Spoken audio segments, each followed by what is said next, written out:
Hi அவள் கதை episode 30. என் husband கிட்ட நான் ஒரு 2 கேள்வி கேட்டேன். நான் உனக்கு எப்படிப்பட்ட ஒய்ஃபை, அதுக்கப்புறம் உன் பிள்ளைங்களுக்கு நான் எப்படிப்பட்ட அம்மா அப்படின்னா. ஃபஸ்ட்டு நான் எப்படிப்பட்ட அம்மான்றதை சொல்லிடுறேன், அப்புறம் ஒய்ஃபை பற்றி சொல்கிறேன் அப்படின்னு சொன்னார். சரி ஓகேன்னு நானும் கேட்டேன். உன்னோட பேரண்டிங் எனக்கு ரொம்ப பிடிச்சிருக்கு. ஸ்ட்ரிக்டாக இருக்க இடத்துல ஸ்ட்ரிக்டாக இருப்பேன், மிரட்ட வேண்டிய இடத்துல மிரட்டுவேன், அடிக்க வேண்டிய இடத்துல அடிப்பேன். புரிஞ்சுக்கிறபடி சொல்கிறதுக்கு உன்னால் முடியும், ஆனால் அவங்களுக்கு அவ்வளோ மெச்சூரிட்டி கிடையாது. மற்றவங்க சொல்லி தான் நீ நல்ல அம்மான்னு இல்லை, பேசிக்காகவே அவங்களுக்கு என்ன வேணும், என்ன நீட் இருக்குது, அவங்க எப்படி அவங்களுக்கு சொன்னால் புரியும், அவங்கள எப்படி செய்ய வச்சா அவங்க செய்வாங்க அப்படிங்கிறத முதற்கொண்டு உனக்கு தெரியும். என்ன 6 நேரம் சாப்பாடு கொடுத்தாலும் ஒரு நேரம் தான் அவங்க சாப்பிடுவாங்க.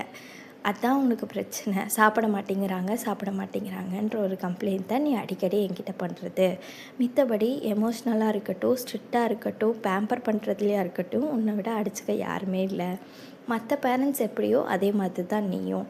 மற்ற அம்மாங்கள் எப்படி வளர்க்குறாங்களோ அதே மாதிரி தான் நீ உன் பிள்ளைய வளர்க்குற. மற்றவங்க சொல்லி மாற்றிக்காமல் நீ எப்படி இருக்கியோ அப்படியே இருந்து உன் குழந்தைய வளர்த்தாலே போதும். அதுவே ஒரு நல்ல பேரண்டிங்கான அர்த்தம் தான் அப்படின்னு ஹஸ்பண்ட் சொன்னார். உண்மையாலுமே அது உண்மை, அப்படி தான் நான் இருக்கணும் அப்படின்னு நானே ஃபீல் பண்ணி பெருமையாக நினச்சிக்கிட்டேன். உண்மையாக என்னன்றது எனக்கு தெரில. அதே மாதிரி உங்களுக்கு நீங்கள் ஹஸ்பண்ட் கிட்டே கேட்டு ஒரு இது சொல்லியிருப்பாங்கள்ல, அதை சொல்லுங்கள். நெக்ஸ்ட் வீடியோவில் சொல்கிறேன் நான் எப்படிப்பட்ட ஒய்ஃப்